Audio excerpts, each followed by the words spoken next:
নমস্কার। আজ mother's day.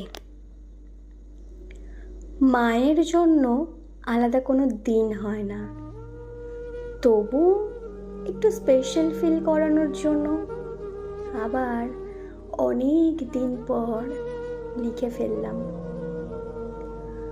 আমি জানি মা, কোনো দামি গিফটের থেকে এটা তোমার অনেক অনেক বেশি পছন্দ হবে। সবাই বলছে আজ নাকি মায়ের দিন। আচ্ছা, এমন কোন দিন আছে যেটা মাহীন? ইচ্ছা বা অনিচ্ছায় মৃত্যু তো অনেকভাবেই ঘটে, তবে জন্মের একমাত্র পথ মায়ের গর্ভই বটে। আচ্ছা বলুন তো, মায়ের জন্য কি কবিতা লেখা যায়? মা আমার বহু রাত জেগেছিল, লেখাপড়া শিখেছি তাই।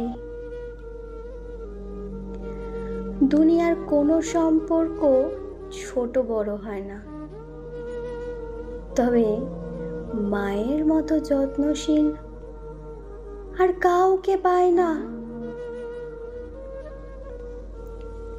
ভোর পর্যন্ত জেগে জেগেই ঘুমোনো নি, যাতে মাঝরাতে উঠে ভয় না পাই।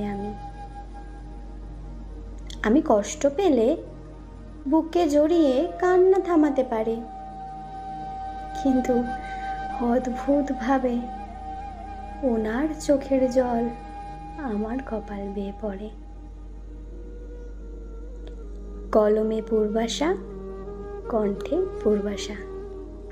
মায়ের সাথে সাথে আপনারাও জানাবেন কেমন লাগলো। উৎসাহ পেলে আরও বাকি লেখা যেগুলো আছে সেগুলোও এভাবেই ভয়েস দিয়ে আপলোড করব। ধন্যবাদ।